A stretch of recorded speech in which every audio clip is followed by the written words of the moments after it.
The cargo bay of Station Theta 9 hummed with its usual mechanical rhythm as Security Officer Kralthex ran his 4 eyes over the manifest display. Another human transport had docked, and protocol demanded inspection of all incoming goods.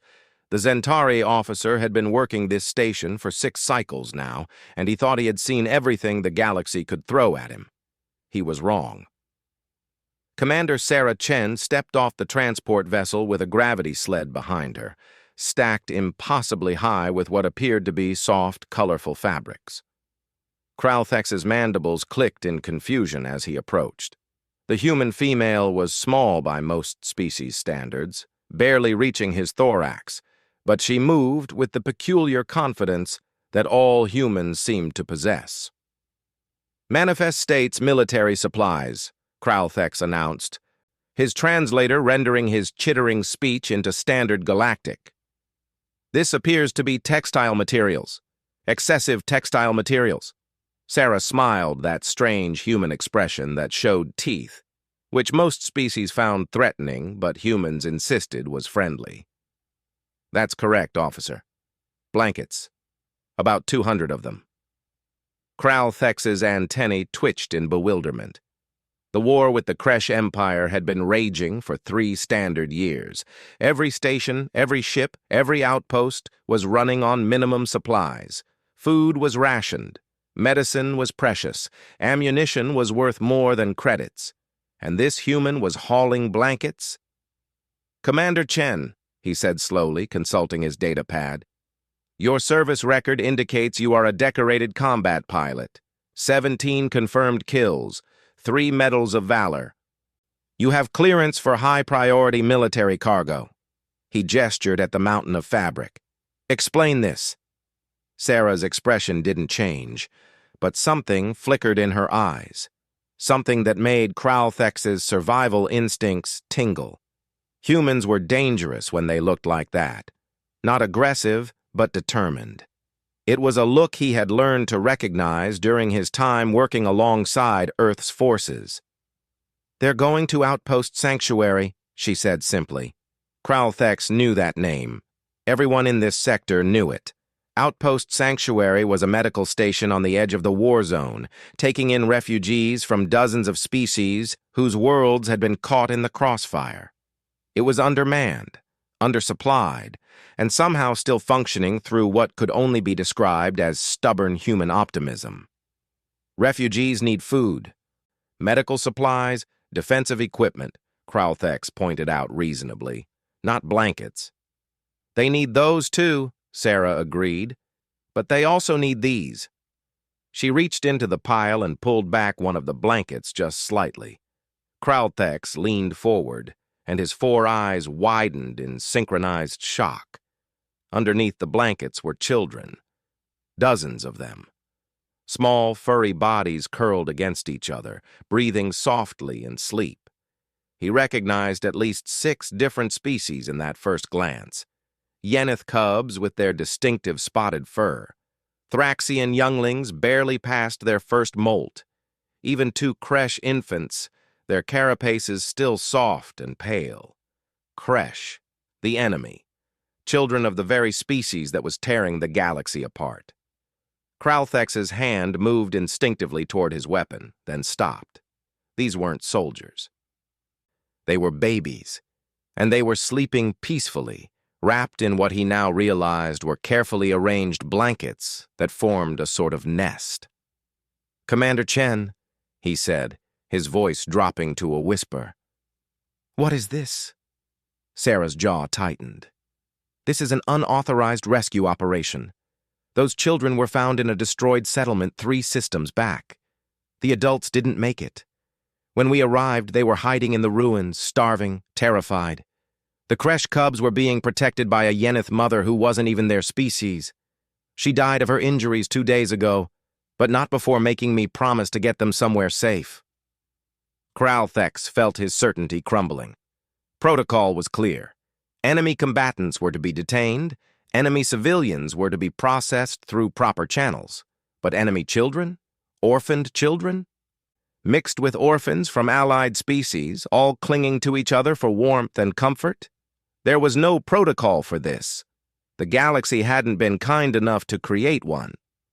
"This is highly irregular," he managed to say, which was possibly the most inadequate statement of his career. "I know," Sarah said. She wasn't pleading. Humans rarely pleaded. They stated facts and waited for you to catch up. "I'm not on the official transport logs.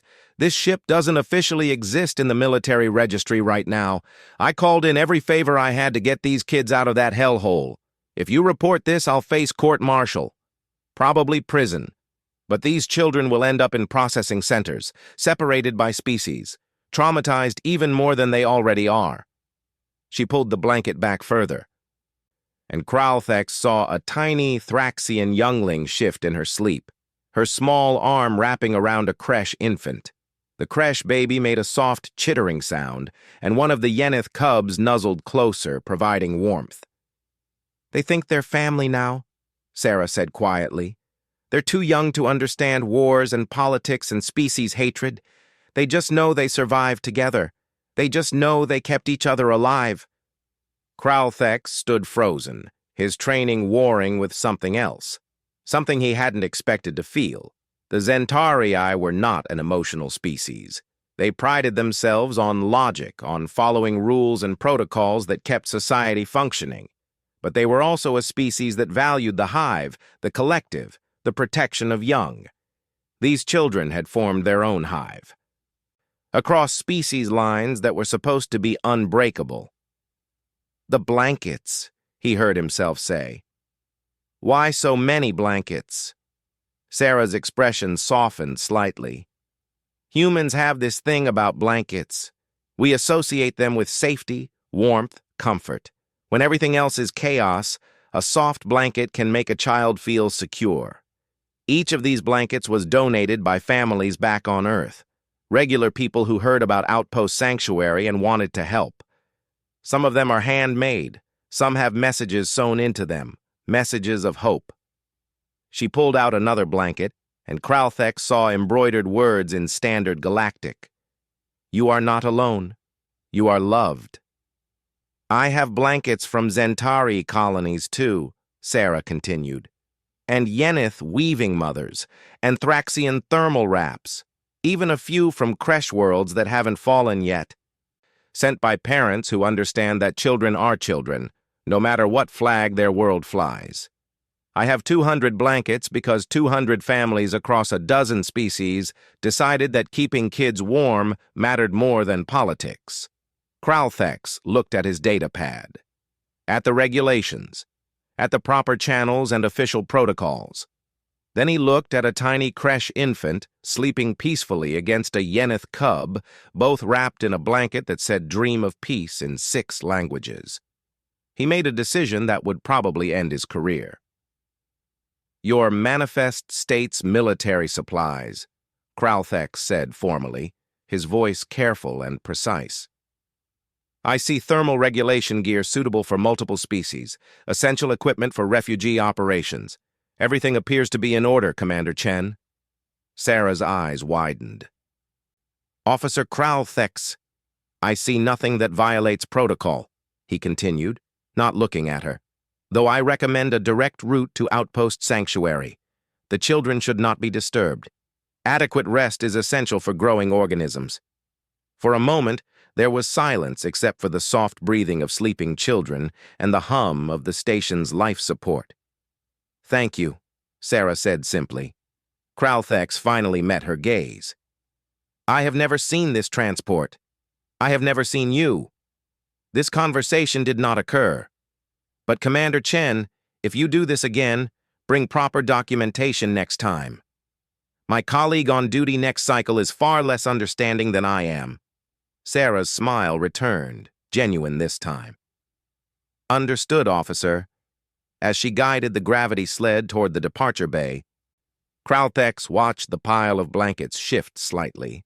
A small, furry head poked out, blinking sleepy eyes at him. A Yenith cub, no more than 3 standard years old. She looked at him with the kind of trust that only children could have, waved one tiny paw, and then disappeared back into the nest of blankets and siblings. Kralthex turned back to his station and deleted the transport's arrival log. Some things, he decided, were more important than regulations. Some things were worth risking a career for.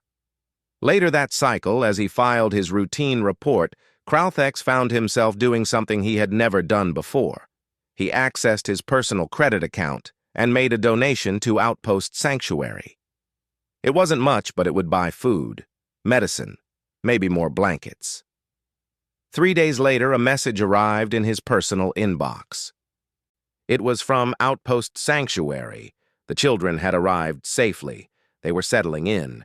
The blankets had made the transition easier, gave them something familiar to hold on to. The message included a video. Kralthex watched as the same Yeneth cub who had waved at him played in a common area with a dozen other children. Different species, different backgrounds, all laughing and playing together. At one point, she grabbed a blanket and draped it over herself and 2 other cubs, creating a little tent. They giggled and told stories in a mixture of languages that somehow they all understood.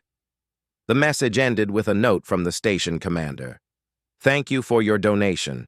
But more than that, thank you for understanding that sometimes the rules need to bend so that compassion can flourish. These children represent something important.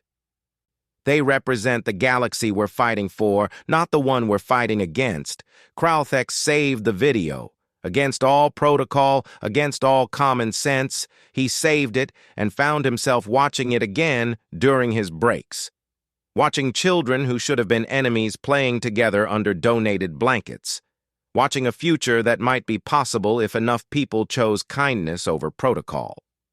Word spread quietly through the station.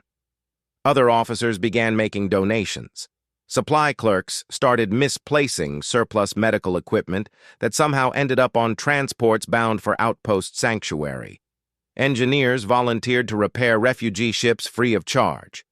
And when Commander Sarah Chen returned 6 weeks later with another load of blankets and another group of rescued children, Security Officer Kralthex simply nodded, marked her cargo as approved, and made sure she had a clear departure window.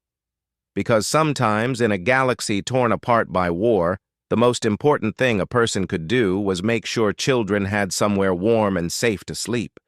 Sometimes the most radical act of rebellion was choosing to see children, not as enemy combatants or political problems.